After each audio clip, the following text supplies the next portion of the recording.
ನಮಸ್ಕಾರ. ನೀವು ನೋಡ್ತಾ ಇದ್ದೀರಾ ನ್ಯೂಸ್ 18 ಡಿಜಿಟಲ್. ನಾನು ರಘುರಾಜ್.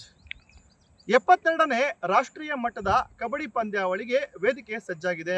ಗುಜರಾತ್ನ ವಡೋದರದಲ್ಲಿ ಫೆಬ್ರವರಿ 24ರಿಂದ 27ರವರೆಗೂ ಅಂದರೆ 4 ದಿನಗಳ ಕಾಲ ರಾಷ್ಟ್ರೀಯ ಮಟ್ಟದ ಕಬಡ್ಡಿ ಪಂದ್ಯಾವಳಿ ನಡೆಯಲಿದೆ. ಈ ನಿಟ್ಟಿನಲ್ಲಿ ಬೇರೆ ಬೇರೆ ರಾಜ್ಯಗಳಿಂದ ಎಲ್ಲ ತಂಡಗಳು ಕೂಡ ಸಜ್ಜಾಗ್ತಾ ಇದೆ. ಇದೇ ನಿಟ್ಟಿನಲ್ಲಿ ನಮ್ಮ ಕರ್ನಾಟಕದ ಒಂದು ತಂಡ ಕೂಡ ಈಗಾಗಲೇ ಸಜ್ಜಾಗ್ತಾ ಇರತಕ್ಕಂಥದ್ದು. ಈ ನಿಟ್ಟಿನಲ್ಲಿ ನಮ್ಮ ಕರ್ನಾಟಕದ ಕಬಡ್ಡಿ ಸಂಸ್ಥೆ ಏನಿದೆ ಅವರ ಒಂದು ತಂಡಕ್ಕೆ ಇದೀಗ ಆಟಗಾರರನ್ನ ಸಜ್ಜುಗೊಳಿಸುವಂತ ನಿಟ್ಟಿನಲ್ಲಿ 20 ದಿನಗಳ ಒಂದು ಬೃಹತ್ ಆಗಿರ್ತಕ್ಕಂಥ ಒಂದು ತರಬೇತಿ ಶಿಬಿರವನ್ನು ಹಮ್ಮಿಕೊಂಡಿರ್ತಕ್ಕಂಥದ್ದು.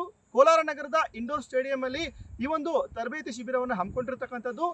ಸುಮಾರು 48ಕ್ಕೂ ಹೆಚ್ಚು ಆಟಗಾರರು ಈ ಒಂದು ತರಬೇತಿ ಶಿಬಿರದಲ್ಲಿ ಭಾಗಿಯಾಗಿದ್ದಾರೆ. ಈಗಾಗಲೇ 11 ದಿನಗಳು ಕಳೆದು ಇವತ್ತು 12ನೇ ದಿನ ಈ ಒಂದು ತರಬೇತಿ ಶಿಬಿರ ನಡೀತಾ ಇರತಕ್ಕಂಥದ್ದು. ನಮ್ಮ ಬೆಂಗಳೂರು ಬುಲ್ಸ್ ಕಬಡ್ಡಿ ತಂಡ ಏನಿದೆ ಈ ಒಂದು ತಂಡದ ಕೋಚ್ ಆಗಿರ್ತಕ್ಕಂಥ BC ರಮೇಶ್ ಅವರು ಈ ಒಂದು ತಂಡಕ್ಕೆ ಒಂದು ಅಗತ್ಯ ಸಲಹೆ ಸೂಚನೆಗಳು ಜೊತೆಗೆ ಒಂದು ಮಾರ್ಗದರ್ಶನವನ್ನು ಕೂಡ ಕೊಡ್ತಾ ಇದ್ದಾರೆ. ಇವರಿಗೆ ಒಂದು ನಮ್ಮ ರಾಜ್ಯದ ಹಿರಿಯ ಆಟಗಾರರು ಮತ್ತೆ ಮಾಜಿ ಕಬಡ್ಡಿ ಆಟಗಾರರು ಕೂಡ ಇವತ್ತು ಆಟಗಾರರು ಒಂದು ತರಬೇತಿಯನ್ನು ಪಡಿತಾ ಇದ್ದಾರೆ. ಆ ಒಂದು ಸ್ಥಳಕ್ಕೆ ಬಂದು ಅವರಿಗೆ ಒಂದು ಹುರುಪನ್ನ ತುಂಬುವಂತ ಒಂದು ಕೆಲಸವನ್ನು ಮಾಡ್ತಾ ಇದ್ದಾರೆ. ಜೊತೆಗೆ ಈ ಒಂದು ತರಬೇತಿ ಏನ್ ನಡೀತಾ ಇದೆ ಆ ಒಂದು ತರಬೇತಿ ವೇಳೆಯಲ್ಲಿ ಟ್ರಯಲ್ ಮ್ಯಾಚ್ಗಳು ಕೂಡ ನಡೀತಾ ಇದೆ. ಹಾಗಾಗಿನೇ ಅವರ ಒಂದು ಮ್ಯಾಚ್ಗಳನ್ನ ಅಲ್ಲಿ ವೀಕ್ಷಣೆ ಮಾಡಿ ಅವರ ಒಂದು ಪಂದ್ಯ ಯಾವ ರೀತಿಯಲ್ಲಿ ಆಡ್ತಾರೆ, ಅವರು ಯಾವ ರೀತಿಯಲ್ಲಿ ಅಟ್ಯಾಕ್ ಅನ್ನು ಮಾಡ್ತಾರೆ, ಈ ನಿಟ್ಟಿನಲ್ಲಿ ಅವರಿಗೆ ಅಗತ್ಯ ಸಲಹೆ ಸೂಚನೆಗಳನ್ನು ಕೂಡ ಮಾಜಿ ಆಟಗಾರರು ಕೊಡ್ತಕ್ಕಂಥ ಒಂದು ಕೆಲಸವನ್ನು ಕೂಡ ಮಾಡ್ತಾ ಇದ್ದಾರೆ. ರಾಜ್ಯದ ಬೇರೆ ಬೇರೆ ಜಿಲ್ಲೆಗಳಿಂದ ಈಗಾಗಲೇ ಆಟಗಾರರು ಕೋಲಾರ ನಗರಕ್ಕೆ ಆಗಮಿಸಿರ್ತಕ್ಕಂಥದ್ದು. ಕೋಲಾರ ಜಿಲ್ಲೆಯಿಂದಲೂ ಸಹ 2 ಆಟಗಾರರು ಈ ಒಂದು ರಾಜ್ಯ ತಂಡದ ಸದಸ್ಯರಲ್ಲಿ ಇರ್ತಕ್ಕಂಥದ್ದು. ಸುಮಾರು 48 ಆಟಗಾರರು ಈ ನಿಟ್ಟಿನಲ್ಲಿ ಒಂದು ಕಠಿಣ ಒಂದು ಅಭ್ಯಾಸದಲ್ಲಿ ತೊಡಗಿದ್ದಾರೆ. ಪ್ರತಿನಿತ್ಯ ಅಂದ್ರೆ ಸುಮಾರು 8 ರಿಂದ 10 ಗಂಟೆಗಳ ಕಾಲ ಈ ಒಂದು ಆಟಗಾರರು ಒಂದು ಕಠಿಣ ಒಂದು ಅಭ್ಯಾಸದಲ್ಲಿ ತೊಡಗಿರ್ತಕ್ಕಂಥದ್ದು. ಯಾಕೆ ಅಂತ ಹೇಳಿದ್ರೆ ಬೇರೆ ಬೇರೆ ರಾಜ್ಯಗಳಿಂದ ಬಹಳ ಆಟಗಾರರು ಕೂಡ ಈಗಾಗಲೇ ಆಗಮಿಸ್ತಾ ಇರ್ತಕ್ಕಂಥ ನಿಟ್ಟಿನಲ್ಲಿ ನಮ್ಮ ಕರ್ನಾಟಕ ತಂಡ ಕೂಡ ಈ ಬಾರಿ ಈ ಒಂದು ಚಾಂಪಿಯನ್ ಆಗುವಂತ ನಿಟ್ಟಿನಲ್ಲಿ ಒಂದು ಫೇವರೇಟ್ ತಂಡ ಕೂಡ ಆಗಿರ್ತಕ್ಕಂಥದ್ದು. ಈ ನಿಟ್ಟಿನಲ್ಲಿ ಬಹಳ ಒಂದು ಬಲಿಷ್ಠವಾಗಿರ್ತಕ್ಕಂಥ ತಂಡವನ್ನು ಕಟ್ಟುವಂತ ನಿಟ್ಟಿನಲ್ಲಿ ಕಳೆದ ಒಂದು 11 ದಿನಗಳಿಂದ ಈ ಒಂದು ತರಬೇತಿ ಶಿಬಿರ ನಡೀತಾ ಇರತಕ್ಕಂಥದ್ದು. ಇವತ್ತು 12ನೇ ದಿನ ಕೂಡ ಈ ಒಂದು ತರಬೇತಿ ಶಿಬಿರ ಈ ಒಂದು ಇಂಡೋರ್ ಸ್ಟೇಡಿಯಂ ಅಲ್ಲಿ ಬಹಳ ಒಂದು ಯಶಸ್ವಿಯಾಗಿ ನಡೀತಾ ಇರತಕ್ಕಂಥದ್ದು.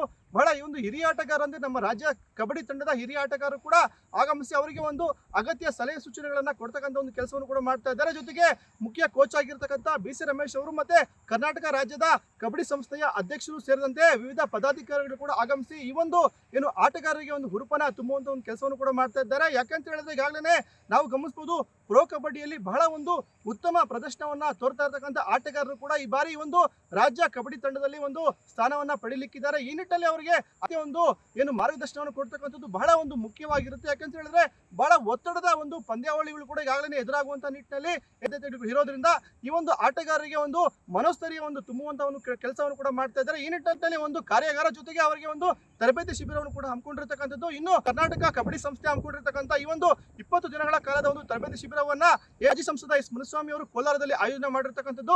20 ದಿನಗಳ ಕಾಲ ಈ ಒಂದು ಆಟಗಾರರು ತಂಗ್ಲಿಕ್ಕೆ ಮತ್ತೆ ಅವರಿಗೆ ಒಂದು ವಾಹನದ ವ್ಯವಸ್ಥೆ ಜೊತೆಗೆ ಅವರಿಗೆ ಒಂದು ಊಟದ ವ್ಯವಸ್ಥೆಯನ್ನು ಕೂಡ ಈಗಾಗಲೇ ಮಾಡಿರ್ತಕ್ಕಂಥದ್ದು.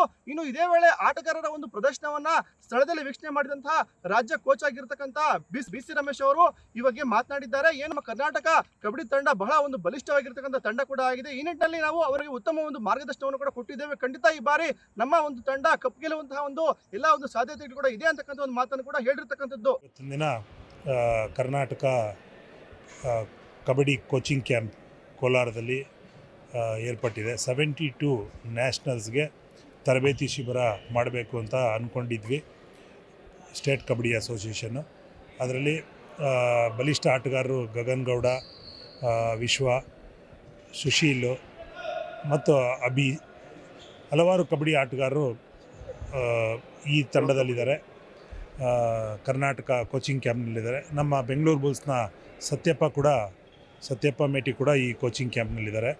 ನಾವು ಯೋಚನೆ ಮಾಡಿದ್ವಿ ಎಲ್ಲಾದರೂ ಒಳ್ಳೆ ಒಂದು ತರಬೇತಿ ಶಿಬಿರ ಮಾಡಬೇಕು, ಮಕ್ಕಳಿಗೆ ಉಳ್ಕೊಳ್ಳಿಕ್ಕೆ ಊಟದ ವ್ಯವಸ್ಥೆ ಎಲ್ಲ ಅನುಕೂಲ ಇರುತ್ತೆ, ಒಳಾಂಗಣ ಕ್ರೀಡಾಂಗಣ ಎಲ್ಲ ಇರೋ ಕಡೆ ಮಾಡೋಣ ಅಂತ ಯೋಚನೆ ಮಾಡಿದಾಗ ನಮಗೆ ಮುಂದೆ ಬಂದಿದ್ದೆ ಮಾಜಿ MP ಆದಂಥ ಮುನಿಸ್ವಾಮಿರವರು ಬಂದು ಅವರು ಕೂಡ ಕಬಡ್ಡಿ ಆಟಗಾರ ಆಗಿರೋದ್ರಿಂದ ಅವ್ರು ಬಂದು ಈ ಕೋಚಿಂಗ್ ಕ್ಯಾಂಪು ನಮ್ಮ ಕೋಲಾರದಲ್ಲೇ ಮಾಡಿ ಎಲ್ಲ ಮಕ್ಕಳಿಗೆ ಎಲ್ಲ ಊಟದ ವ್ಯವಸ್ಥೆ ಎಲ್ಲ ನಾನೇ ಮಾಡಿಕೊಡ್ತೀನಿ, ತರಬೇತಿದಾರರು ಕೂಡ ಕರೆಸಿ ಅಂತ ಹೇಳಿದ್ರು.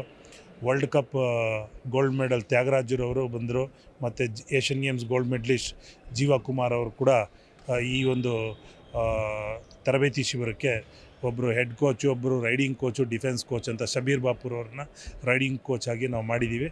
ಒಂದು ಒಳ್ಳೆಯ ಒಂದು ಕೋಚಿಂಗ್ ಕ್ಯಾಂಪ್ ಮಾಡಲಿಕ್ಕೆ ಇಲ್ಲೊಂದು ಅವಕಾಶ ಮಾಡಿಕೊಟ್ಟಿದ್ದಾರೆ ಮುನ್ಸ್ವಾಮಿರವರು. ಅದೇ ರೀತಿ ಒಳ್ಳೆ ತರಬೇತಿ ನಡೀತಾ ಇದೆ. 72 ನ್ಯಾಷನಲ್ಸ್ಗೆ ನಾವೆಲ್ಲ ಎಕ್ಸ್ಪೆಕ್ಟ್ ಮಾಡ್ತಾಯಿದ್ದೀವಿ. ನಮ್ಮ ತಂಡ ಉತ್ತಮ ಪ್ರದರ್ಶನ ನೀಡಿ ಪಂದ್ಯ ಜಯಿಸಿಲಾಗಲಿ, ಗೆದ್ದು ಬರಲಿ ಅನ್ನೋವಂಥ ಆಸೆ ಇಟ್ಕೊಂಡು ಒಳ್ಳೆ ಶಿಬಿರ ನಡೆದಿದೆ ಇಲ್ಲಿವರೆಗೂ. ಇನ್ನು ಇದೇ ವೇಳೆ ಮಾತನಾಡಿರ್ತಕ್ಕಂಥ ಮಾಜಿ ಸಂಸದ ಎಸ್ ಮುನಿಸ್ವಾಮಿ ಅವರು ಕರ್ನಾಟಕ ತಂಡದಲ್ಲಿ ಬಹಳ ಒಂದು ಉದಯೋನ್ಮುಖ ಆಟಗಾರರು ಕೂಡ ಇರತಕ್ಕಂಥದ್ದು. ಈ ನಿಟ್ಟಿನಲ್ಲಿ ಈ ಬಾರಿ ಏನು ಗುಜರಾತಲ್ಲಿ ನಡೀತಕ್ಕಂಥ ಒಂದು ಪಂದ್ಯಾವಳಿಯಲ್ಲಿ ಕರ್ನಾಟಕ ತಂಡ ಬಹಳ ಒಂದು ಉತ್ತಮ ಪ್ರದರ್ಶನ ನೀಡುತ್ತೆ ಅಂತಕ್ಕಂಥ ಒಂದು ಭರವಸೆಯನ್ನು ಕೂಡ ಕೊಟ್ಟಿರ್ತಕ್ಕಂಥದ್ದು. ಏನು 72ನೇ ಅಂತಾರಾಷ್ಟ್ರೀಯ ಕಬಡ್ಡಿ ಪಂದ್ಯಾವಳಿಗೆ ಗುಜರಾತಲ್ಲಿ ನಡೆಯುವಂಥ ಪಂದ್ಯಾವಳಿಗೆ ಇವತ್ತು ಕರ್ನಾಟಕದ ಸೀನಿಯರ್ ತಂಡವನ್ನು ಏನು ತರಬೇತಿ ಕೊಡೋಂಥ ಕೆಲಸ ಇವತ್ತು ನಮ್ಮ ಭಾರತ ದೇಶಕ್ಕೆ ವರ್ಲ್ಡ್ ಕಪ್ಪನ್ನು ಗೆದ್ದುಕೊಟ್ಟಂಥ ಮತ್ತು ಏಷ್ಯನ್ ಗೇಮಲ್ಲಿ ಕಪ್ಪನ್ನು ಜಯಿಸಿದಂಥ ಜೀವಕುಮಾರ್ ಅವರು, BC ರಮೇಶ್ ಅಣ್ಣವರು, ಸುರೇಶ್ ಅಣ್ಣವರು ಎಲ್ಲ ಅಂತಾರಾಷ್ಟ್ರೀಯ ಆಟಗಾರರು ಬಂದು ಇಲ್ಲಿ ನಮ್ಮ ಕರ್ನಾಟಕದ ಕಬಡ್ಡಿ ಪಟುಗಳಿಗೆ ನಮ್ಮ ರಾಜ್ಯಾಧ್ಯಕ್ಷರ ನೇತೃತ್ವದಲ್ಲಿ ಎಲ್ಲ ನಮ್ಮ ಜಿಲ್ಲಾಧ್ಯಕ್ಷರಾದಂಥ ಪ್ರಭುಗೌಡರು ಎಲ್ಲ ನಮ್ಮ ಸ್ಥಳೀಯವಾಗಿರ್ತಕ್ಕಂಥ ಎಲ್ಲ ಮುಖಂಡರುಗಳೆಲ್ಲ ಒಟ್ಟಿಗೆ ಸೇರಿಕೊಂಡು ನಾವು ಈ ಕಬಡ್ಡಿ ಹಬ್ಬವನ್ನು ಇಲ್ಲಿ ಒಳ್ಳೆ ಕಬಡ್ಡಿ ಪಟುಗಳನ್ನು ನೋಡೋಂಥ ಸುವರ್ಣಾವಕಾಶ ನಮ್ಗೆ ಸಿಕ್ಕಿದೆ. ಇಲ್ಲಿ ಬಂದಿರತಕ್ಕಂಥ ತರಬೇತಿಗೆ ಬಂದಿರತಕ್ಕಂಥ ಏನು ಕಬಡ್ಡಿ ಪಟುಗಳಿದ್ದಾರೆ ಅವರು ಪ್ರೋ ಕಬಡ್ಡಿಯಲ್ಲಿ ಮತ್ತು ಒಳ್ಳೆ ತಂಡಗಳಲ್ಲಿ ಆಡಿರ್ತಕ್ಕಂಥ ಕ್ರೀಡಾಪಟುಗಳು ಬಂದಿದ್ದಾರೆ. ನಮಗೆಲ್ಲ ನಂಬಿಕೆ ಇದೆ ಈ ಬಾರಿ ಏನು 72ನೇ ಅಂತಾರಾಷ್ಟ್ರೀಯ ಕಬಡ್ಡಿ ಪಂದ್ಯಾವಳಿ ಏನು ಗುಜರಾತಲ್ಲಿ ನಡೆಯುತ್ತೆ, ಒಳ್ಳೆ ತಂಡವನ್ನು ನಮ್ಮ ಎಲ್ಲ ಸೀನಿಯರ್ಸು ತರಬೇತಿ ಕೊಟ್ಟು ಆಯ್ಕೆ ಮಾಡ್ತಾರೆ. ಈ ಬಾರಿ ಏನು ಅಂತಾರಾಷ್ಟ್ರೀಯ ಕಬಡ್ಡಿ ಪಂದ್ಯಾವಳಿಯಲ್ಲಿ ಕರ್ನಾಟಕ ಮೆಡಲನ್ನ ಗೆದ್ಕೊಂಬರಲಿ ಅಂತೇಳಿ ನಾವು ಕೋಲಾರ ಜಿಲ್ಲೆಯ ಪರವಾಗಿ, ಕರ್ನಾಟಕ ಜನತೆಯ ಪರವಾಗಿ ನಾನು ಶುಭಾಶಯಗಳನ್ನು ಕೋರ್ತಾ ಇದ್ದೀನಿ. ಒಟ್ಟಾರೆಯಾಗಿ ರಾಷ್ಟ್ರೀಯ ಮಟ್ಟದ 72ನೇ ಒಂದು ಕಬಡ್ಡಿ ಪಂದ್ಯಾವಳಿಗೆ ಈಗಾಗಲೇ ನಮ್ಮ ಕರ್ನಾಟಕ ತಂಡ ಸಜ್ಜಾಗ್ತಾ ಇದೆ. ಈಗಾಗಲೇ ಕಳೆದ 11 ದಿನಗಳಿಂದ ಈ ಒಂದು ತಂಡದ ಆಟಗಾರರಿದ್ದಾರೆ, ಅವರು ತರಬೇತಿಯಲ್ಲಿ ಕೂಡ ಭಾಗಿಯಾಗಿರ್ತಕ್ಕಂಥದ್ದು. ಈ ನಿಟ್ಟಿನಲ್ಲಿ ಏನು ನಮ್ಮ ರಾಜ್ಯದ ಕಬಡ್ಡಿ ತಂಡದ ಆಟಗಾರರ ಆಯ್ಕೆ ಇದೇ ಒಂದು ಫೆಬ್ರವರಿ 20ರಂದು ನಡೆಯುತ್ತೆ. 21ರಂದು ಗುಜರಾತ್ಗೆ ಕೂಡ ನಮ್ಮ ಆಟಗಾರರು ಪ್ರಯಾಣ ಬೆಳೆಸ್ತಾ ಇರ್ತಕ್ಕಂಥದ್ದು. ರಘುರಾಜ್, ನ್ಯೂಸ್ 18 ಕೋಲಾರ. ನಿರ್ಭೀತ, ನಿಷ್ಪಕ್ಷಪಾತ, ವಿಶ್ವಾಸಾರ್ಹ ಸುದ್ದಿಗಳಿಗೆ ಮತ್ತೊಂದು ಹೆಸರಾಗಿರೋ ನ್ಯೂಸ್ 18 ಕನ್ನಡ ಈಗ ಆಪ್ನಲ್ಲೂ ಲಭ್ಯ ಇದೆ. ದಯವಿಟ್ಟು ಇಲ್ಲಿರೋ QR ಕೋಡ್ ಅನ್ನ ಸ್ಕ್ಯಾನ್ ಮಾಡಿಕೊಂಡು ಆಪ್ ಡೌನ್ಲೋಡ್ ಮಾಡೋದಕ್ಕೆ ಮರಿಬೇಡಿ. ನಿಮ್ಮ ಬೆಂಬಲ ಹೀಗೆ ಸದಾ ನಮ್ಮೊಂದಿಗಿರಲಿ. ಧನ್ಯವಾದ.